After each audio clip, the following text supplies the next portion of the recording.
Ladies and gentlemen, welcome to another episode of the Midcard Mess Podcast. I am your host, not one, not two, but all three faces of Jamal, and this is your wrestling news. Ladies and gentlemen, TNA Genesis happened last night on January 19, 2025, starting off a year of great matches, great pay-per-view, great atmosphere all around. Like, man, TNA really did their thing on the first pay-per-view of the year. It was their first pay-per-view of 2025, live from Dallas, Texas. Man, what an event, man. Like, I watched this thing live as it happened, and I gotta say, like, I was really thoroughly impressed. Now, some people might not agree with me on this one because, like, obviously, like, TNA is like a lesser show, and I do mean that, and like, I'm using quotation marks as I'm freaking saying these things, but like, it's not really like, TNA is a great show. You just gotta let the characters come to you. You gotta let things cook. If you've been following them for a long time, then this was definitely a show for you. If you have not seen TNA ever in your whole life, this was a good show for you. So, like, man. And we also had that influx of that partnership deal with WWE at the time, too. There was a lot of NXT superstars that came out to, like, everyone from like Cora Jade to Fraxium, the NXT Tag Team Champions, to like, it was just insane. I mean, like, Ashanti the Adonis too as well. So like, it's like, man, what a show that they procreated here. One of the big highlights was the Masha Slamovich versus Rosemary match for the TNA Knockouts Championship. You had Tessa Blanchard in her first match back in nearly like 5 years as she battled Jordynne Grace. The Hardys defending against the Rascals. Josh Alexander and Mike Santana had a banger of an I Quit match. Moose defending the X Division Championship, trying to bring out a new X Division title, and all types of stuff was happening. So let me just break it down from the pre-show and then work my way down. And then I'll also be hinting on something else later on in the show. Another event that I attended live and everything like that. So just be on the lookout for that. All right. So first things first, the countdown to TNA Genesis, a kickoff show. Rather, you had Tommy Dreamer, Mark Henry, and Dave LaGreca for Busted Open Radio. They were, counting down, like, all the events leading up to TNA Genesis. And after a brief hiccup on the house microphone, like, Joe Hendry, Nick Nemeth, Tessa Blanchard, Jordynne Grace, they got arrival shots of them coming to, the building and doing all that stuff like that. Jordynne Grace basically had a message for Tessa Blanchard, and she's like, there's a reason that Tessa has her own locker room, that she claims that the rest of the TNA don't want her here. She vows to beat her down and then send her backpacking where she belongs, to obscurity. And then also, the Clockhouse Orange match was mentioned. Ariana Grace from NXT showed up, and then they talked about the TNA NXT partnership. So, Ariana Grace is basically Santino Marella's daughter. So, she was basically interrupted and called herself the liaison between TNA and NXT, and she takes all the credit for the TNA NXT partnership and stuff like that. Jake Something and Ashanti the Adonis had a little match, and Grace said so many of her besties were here. Excuse me. She said that so many of her besties was here, and that she won't tell us who because that would ruin all the surprise, but expect to see some familiar faces, and it's gonna be magnificent.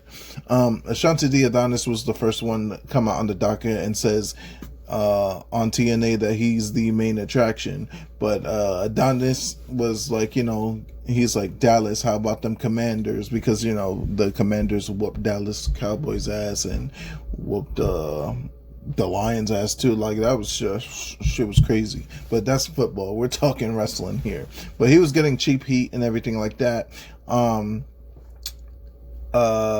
He basically was like, he's here to kick off the partnership between TNA and NXT, and if there's any TNA star in the back who thinks he can hang with the Adonis, freaking Jake something came out and basically hits the ring, ready for battle.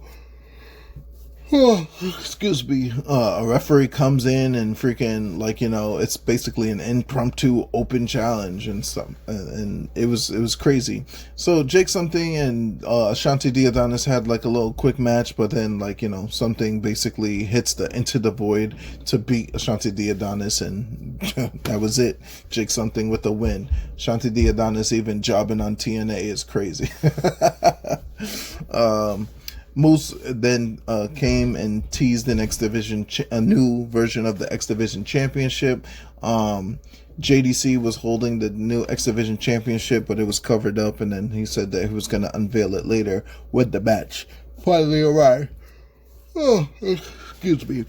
The Rascals had a message for the Hardys as they had like a little promo segment. He's like, smoke them if you got them. And then, you know how the Rascals do. They fucking smokers, 420 friendly, you know what I'm saying? But they said that they're going to be the the TNA Tag Team Champions later in the evening. It was a dream for them to even get the opportunity to face the Hardys tonight. So they watched them growing up and everything of that nature. So it would have been nice. And then you had Frankie Kazarian versus Leon Slater. So, as I said from the preview show, Frankie Kazarian, Leon Slater, Frankie Kazarian trying to bring Leon Slater under his wing, and he's the self-proclaimed king of TNA, and Leon Slater was not having anything to do with anything that Frankie Kazarian was bringing down and whatever not. So JDC, formerly known as Fandango, for those that don't know who JDC is, it's Johnny Don Curtis or whatever the hell, his name is Johnny Curtis or whatever not, but formerly known as Fandango, JDC claims that he was out to scout for the system. So he was looking at this match either to bring Frankie Kazarian in or maybe Leon Slater. He was basically out a commentary booth. Excuse me. He was basically out on the commentary booth to scout the match and see, if anybody would be able to join the system. So this match was really a showing out party for Leon Slater. Again, we saw what Leon Slater could do, the resilience that he had with that match with Trent Seven that he had on the Go Home show, but he even does this here as well. I mean, Slater hit so many different moves, like a one-legged drop kick and slingshots, cutters, and leg drops from on top and everything like that. But Frankie Kazarian is a veteran for a reason, and when Leon Slater went up for his 450 splash, JDC distracted him. And then Kazarian then freaking rolls up Slater for the freaking tights. So it ended up being a roll-up victory, which I'm really sick and fucking tired of roll-up victories. This is bull crap. You know what I'm saying? I mean, there was a point where Slater hit a blue thunder bomb for a close 2 count, and then freaking diving through the ropes, he's doing the flippy dippy doodah things. But that's only gonna get you so far. It doesn't matter how spectacular your move is, as long as those shoulders go to the mat for the 1, 2, 3. That's all that counts, and that's what Kazarian ended up doing with a JDC distraction. But it is what it is. It's a nice little lesson for the young Leon Slater. He's still young, he's still vibrant, he's still got time. Leon Slater is basically the Javon Evans of TNA. So just be on the lookout for that. Don't be surprised if Leon Slater and Javon Evans get together and them boys will be bouncy. Pause. Don't ever fucking say that ever again in your life. Oh, man. All right, so the next match on the docket would have been the X Division Championship, the TNA X Division Championship. You had the inevitable Ace Austin, who I wanted to win, versus the champion Moose. And, Moose came out with the badass entrance. He's got the new X Division champion. It really looks good. It's a better version of what was the TNA championship. So I guess it looked like, it really, really, really looked good. And then Ace Austin came out. But he wasn't fucking around. As soon as he came out, he fucking attacked Moose and just gave him the fucking work. But obviously Moose is just bigger, stronger, faster, he's just big ass dude in the fucking X Division. And obviously the system is out there helping him out. You have Alicia Edwards and freaking JDC out there helping Moose every freaking which way. There was mad pin attempts, and even Ace Austin went for Chris Bay's Art of Finesse, but the Moose countered with a spear, and he speared him in the back, and then he freaking speared it in the corner for the win. That was crazy. The spear to the back was crazy. You don't understand. It's crazy getting speared forward, but backward, man, man. So Moose ended up retaining, and then after the match was over, Moose and the system, Eddie Edwards and Brian Myers came out, and they started beating the shit out of Ace Austin. But that beatdown didn't last too long, because the next match on the docket happened when Steve Maclin and Eric Young came out to stop the beatdown. So basically, for this match, it was Moose winning for the system with the X Division, and then TNA basically coming back in fold and beating the system, Eddie Edwards and Brian Myers, losing to Steve Maclin and Eric Young. This is just typical TNA stuff. If you haven't been following for the past year, Steve Maclin, Eddie and Eric Young has been trying to destroy the system for a long ass time. I mean, Mike Santana as well. The system has ran amok in TNA for over the last calendar year. So it was good to see TNA pick up some victories and stuff like that. Maclin hit a KIA, and then freaking hit the 1-2-3 for the cover. So Maclin and Eric Young end up winning the match. Okay. Now here comes a match that, again, like I said, this might have been a sleeper, and it kind of was, but it really wasn't. So it was just good to know that the match ended the way it should have ended, right? it just is. Where of course I'm talking about Ash and Heather by Elegance with George Iceman versus Spitfire, Danny Luna, and Jody Threat for the TNA Knockouts Tag Team Championships. Now, Ash and Heather came out as Dallas Cowgirls, and the only thing that freaking came to my mind was Debbie Does Dallas. And I hate to say it, but that's literally the first thing that came to my mind. I was like, what the hell is this Debbie Does Dallas bullshit? I'm not jacking it at all, boy. But they dressed as the Dallas Cowgirls, trying to get, some type of pop or whatever not. And they were talking about how they were the dream team, and they're going to make through with their promises that they made on the Go Home show. Because the Go Home show had them with the tag titles and their little cut boards, and the worst segment of 2025 so far. It was so bad, and it did not get me hyped for this match. But the match itself, I seen Ash by Elegance improve her ring stock, Heather by Elegance also improving her ring stock. So it was a decent match, to say the least. The end of the match had Iceman grab pom-poms from ringside and cheer on his elegant team, but Heather provides a distraction with the pom-poms to help Ash maintain offensive control in the ring. But Jody Threat makes the eventual hot tag, and then ends, they just go ahead and end the match and stuff like that. So it was good to see that Spitfire retained. They should have retained. They should not have lost this match. Ash by Elegance and Heather by Elegance. I'm not going to say Ash isn't ready, but Heather's not really that ready and stuff like that. So, as a team, they got potential, but, nobody's really jacking them. Nobody's really jacking. It's ridiculous. It's just ridiculous.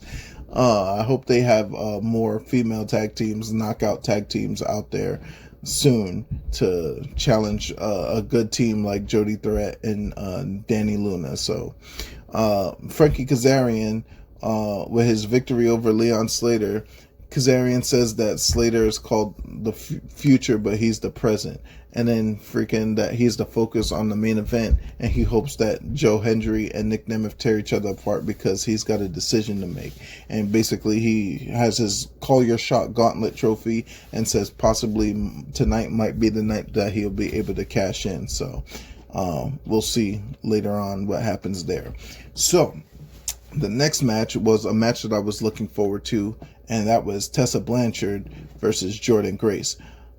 Yo, when I say that these two women tore the fucking house down, this was one of my matches of the night. Like, if probably it's either the match of the night or one of the three. Like, because I had two women's matches, which is the TNA Knockouts Championship that we'll talk about later, and obviously the main event later on too as well. But this is a big deal for what actually happened in this match. I mean, they were beating the holy hell out of each other. I mean, Jesus.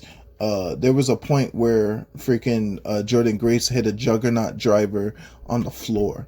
There was a point where the crowd was talking about fuck you, Tessa, and then she's flipping off the crowd and everything like that. There was a point where Blanchard where Tessa Blanchard got power bombed and freaking slammed sideways into the guardrail. There was Tessa Blanchard double stomped Jordynne Grace's throat in the face. She was in the seated position and she just double stomped her throat type shit. I was like, God damn, going crazy, going ham. But Tessa Blanchard did wrestle out in CMLL and AAA and Lucha Libre. She was doing the Lucha Libre thing. That's where she's been in Mexico in a way. She's really got her skill set back up to her skill set was good before, but the viciousness that Tessa is showing now is kind of crazy. At the end of the match, though, Blanchard pops up and removes the turnbuckle padding in the middle of the turnbuckle, which she tried to expose before, but before changing to the bottom, she went after Jordynne Grace, but then Jordynne Grace went after Tessa and then dived into the exposed turnbuckle. And then freaking Tessa Blanchard jumped up and hit the big ass code breaker for the finish. She jumped from the top rope, hit a code breaker from the top rope, and god damn, son, what a match. Tessa Blanchard wins the match, but what a war, man. Nobody could say that this was a bad match. This was one of my matches of the night. And it's very hard to say that because Mike Santana and Josh Alexander's was next. And that match was pretty crazy too, but I'm going to get into it in a moment. Tessa Blanchard has now returned to TNA. She's got a big win over a former TNA Knockouts champion, or the TNA Knockouts champion from the better part of the last year and stuff like that. It wasn't until Masha Slamovich beat Jordynne Grace to become the champion. So I'm really excited, really happy about that. So Mike Santana versus Josh Alexander in an I Quit match. What a match this was. Oh my God. This was the match kind of brutal for freaking almost The Rock Mankind status, Royal Rumble 99 or 2000. No, it was Royal Rumble 99, I think it was, or whatever. Or was it 98? It's one of them joints. But, yeah, man, whew, Mike Santana took a beating in this match. I mean, he took a absolute beating. There was one point where he went through a table, he flew, he set up a table, he went through a fucking table. And, the walking weapon just, really whooped Mike Santana's ass the whole fucking time. During the whole match. Jeez. There was a point where, when he went through the table, freaking... Josh Alexander just did not freaking quit. He would not let up on Mike Santana. And every time that the ref would ask Mike Santana, like, if he wanted to quit or not, he'd be like, I'm not quitting. I still got these bloods in my veins. Don't make me quit. He was like saying some of the wildest shit. He was just like, yeah, I'm not gonna quit, bitch. Ah, ha, ha, ha. He was like laughing at Josh Alexander at a point. So the way this match ended was Mike Santana gets hit with Josh Alexander's finishing move, the C4 spike, and fucking Mike Santana no-sells that shit and then slaps his own face, bro. Like, he was not having it. He just fucking unloaded on fucking Josh Alexander, bro. Like, Santana no-sold the fucking C4 spike. That shit was crazy. Then he gets a buckle bomb, fucking misses, comes back down. Santana leaps a Hurricane Rana to bring Alexander off the top.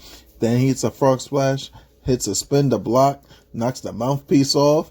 Ref asks Alexander if he's gonna quit, but he didn't. Then Mike Santana gets the zip ties, locks his hands behind. He hits that nigga with another spin to block. Asks the ref. Alexander was like, nah, I'm not doing that. I'm not quitting. So then Santana brings a table, hits Alexander with it while leaning against the corner, and freaking hits a cannonball through the table. Asks Josh Alexander if he's going to quit, but Alexander was like, nah. So Santana then pulls out a slapjack, cue stuffed ball, got like a cue ball stuffed inside of a sock, like, the pool ball, and then he used it to beat the shit out of fucking Alexander over with it.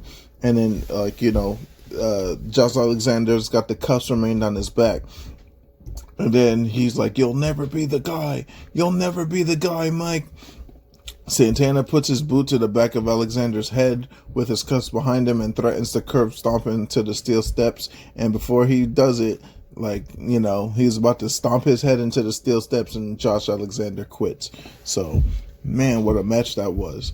After the match, Santana gets on the mic and demands that Alexander keep his word and shake his hand, because he's like, I'm a man of my word. I said I was going to do what I do, and you gotta fucking hold up your end of the bargain. And Josh Alexander said, I'm a man of my word.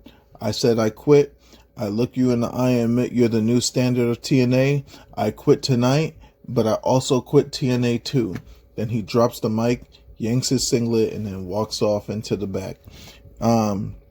This was the second incident that I seen of a TNA superstar, as a matter of fact, quitting the company, because out in GCW, PCO did the same thing and destroyed the Digital Media Championship. So that was kind of crazy.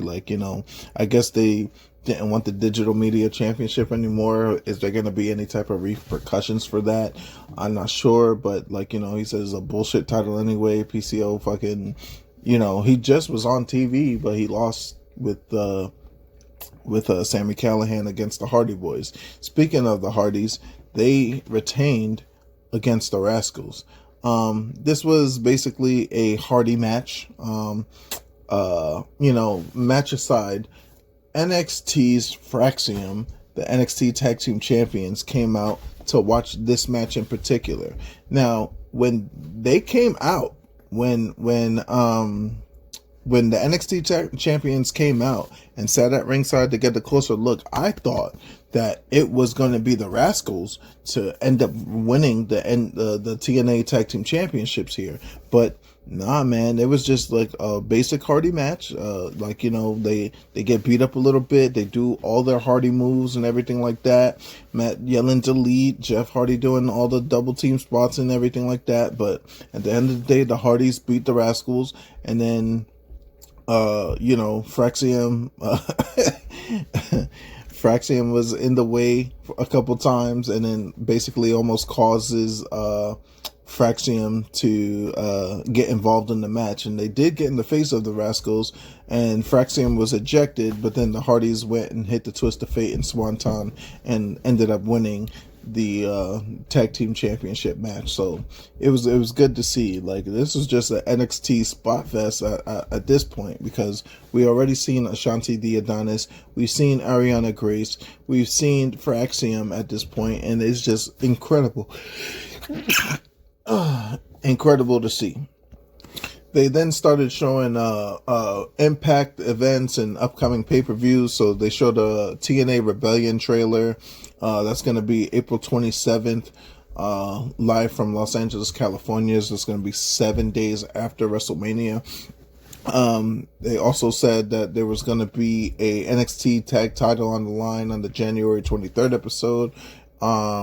It's going to be Fraxium versus the Rascals, and it was going to be crazy. It's going to be for the NXT Tag Team Championship. So that's going to be wild and insane. That might be where the Rascals end up winning the NXT Tag Team Championship. So be on the lookout for that January 23rd episode. That's going to come. Then there's TNA Sacrifice is going to take place in El Paso, Texas on March 14th. And then there's going to be an Impact taping the next night on the 15th. And then Slammiversary is going to be in the UBS Arena July 20th. So I'm going to probably attend that, because I want to see some TNA right now action. This will be my first TNA show ever. So no, it's not my first TNA show ever. I lied. I went to Bound for Glory out in the Melrose Ballroom that one time. The infamous when John Morrison John Morrison won against Austin Aries, and Austin Aries no-sold the main event type stuff. So yeah, I was there for that. But yeah, man, I really want to see what this new TNA's got up in the docket that's going to be at the UBS Arena. So my second match of the night was this match right here. Masha Slamovich and Rosemary. Clockwork Orange House of Fun match for the TNA Knockouts Championship. And basically, like, you know, the Rosemary angle of not being champion for like a long time versus Masha Slamovich, who took a long time to win the TNA tag team, the TNA Knockouts Championship. And you know, I really enjoyed this match. One of the things to hit on is how Rosemary was dressed as a Ravens flock Billy Kidman from like WCW. Like, that shit was crazy. It was really cool. It was really cool to see. Like, you know, you could see that she had that Ravens effect into this match. Masha ends up stapling Rosemary's hand, like, you know, doing all types of crazy things. A table was pulled out and set up. There was a point in the match where, you know, Rosemary went and pulled out Janice. Janice is the barbed wire. It's like a barbed wire 2x4. Had some nails in it, and it's called Janice and stuff like that. So, you know, so it was a callback to Abyss when she was with Decay many moons ago. She does go to hit Masha with it at a point. She takes a shard of it and then use it to beat up Masha Slamovich, who was, you know, having a cane. I mean, like, these two just beat the hell out of each other the whole match all the way through. The end of the match was there was 4 steel chairs that was unfolded and set up and facing each other. Rosemary climbed to the top of the rope, but, you know, Slamovich stops her and then hits Requiem into the steel steps, and then, like, covers her for the victory, because that shit was crazy. She hit Requiem and then fucking it was over. My God, like, what a match. So after, like, Masha Slamovich destroys Rosemary, Cora Jade is the one that comes out, and then, you know, she's like walks down to the ring mad confident, like she's about to do something, and basically confronts Masha and is like, yep, I'm gonna challenge you next. I'm gonna be the TNA Knockouts champion, so watch out. And this is just another part of the NXT invasion, or the NXT WWE partnership with TNA. So there was just a lot of TNA stuff going on, NXT TNA stuff going on. So we'll see what's going to happen with that. On Tuesday, there's going to be a definite mention of all these TNA guys, all these TNA girls going over to NXT, and there's going to be a whole bunch of talk with NXT going to TNA Genesis and everything like that. So you're going to know on Tuesday when when NXT happens. All right, so now here we go. Nitty gritty. Main event time. Nick Nemeth, the TNA World Champion, versus Joe Hendry. All right, Joe Hendry finally is going to get his opportunity again for the TNA World Championship and see if he can grab that brass ring and finally win the world title. I mean, for the better part of 2024, he's chased after the NXT title. He's chased after the TNA title. I mean, like, just recently at Bound for Glory, he freaking lost to Nick Nemeth. So it was just on some other shit. So the biggest thing that happened in this match was the fact that Kazarian came down to the ring to do the Call Your Shot Battle Royal. I mean, the Call Your Shot trophy. He came down with the trophy. It looked like he was about to cash that shit in. But JBL came out, clothesline from held him, and then freaking walked out, punches Ryan Nemeth's brother, Nick Nemeth's brother, Ryan Nemeth, and knocked his stupid ass out, and then left in the crowd. After that, freaking Nemeth hit a super kick and then a danger zone on Joe Hendry, but Henry kicked out. He got hyped up, and then he hits a standing ovation, and then he hit the 1, 2, 3 and say his name, and he appears. If you believe in Joe Hendry, because he is now TNA World Heavyweight Champion, and that is TNA Genesis 2025. What a show that was. All right, so now that we got TNA Genesis out of the way, there's some things I do want to touch on.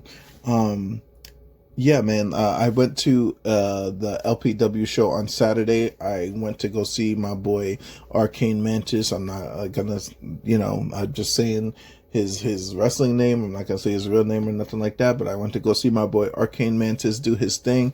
He interrupted a match, and fucking the host is taking over. So watch out for that boy Arcane Mantis in LPW wrestling. Another thing I seen was the LPW champion Oni King is going to Japan, and he's going to defend the LPW championship in Japan. I forgot the name of his opponent, but I do know that LPW being defended in like Kurigan Hall and something like that. Like it's one of the big Japanese stadiums or whatever not. So I'm really excited to see if Oni King can retain the LPW Heavyweight Championship. The LPW show First Strike was really good. I got to see all of my favorites that were there. Including my boy Arcane Mantis, but it's just good to see. And then I also got that seminar coming up next Saturday, so I gotta be ready for that. Training hard, doing the damn thing. You might see me in the ring sometime soon. It's no different. Following in the footsteps of people like Sir Wilkins, who's been in the Jobber Tears podcast, but he's also been in the ring multiple times. Simon Miller, another one, here's why, he's done some wrestling, and he's also done wrestling commentary as well. So I'm following in the footsteps of these guys out here. Let's see if your boy Three Faces of Jamal can handle the Three Faces of the ring. So man. But thank you, all of you who listen, who like, share, subscribe to the podcast. I really appreciate all your likes and shares help. Please, I'm doing this every day. We are 20 days in now from the new year. I said I was going to do 365. We're already on day 20.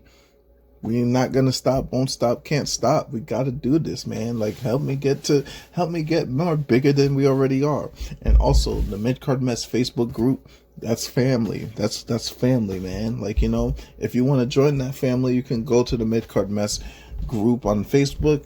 Just go there. We're a bunch of chill wrestling fans that love this shit just as much as I do. Like, man, yeah, I met some of my greatest friends online and in person. I've met some of my greatest friends out there in the Mid-Card Mess podcast. I mean, in the Mid-Card Mess Facebook group, which is why I'm doing the Mid-Card Mess podcast. So thank you again.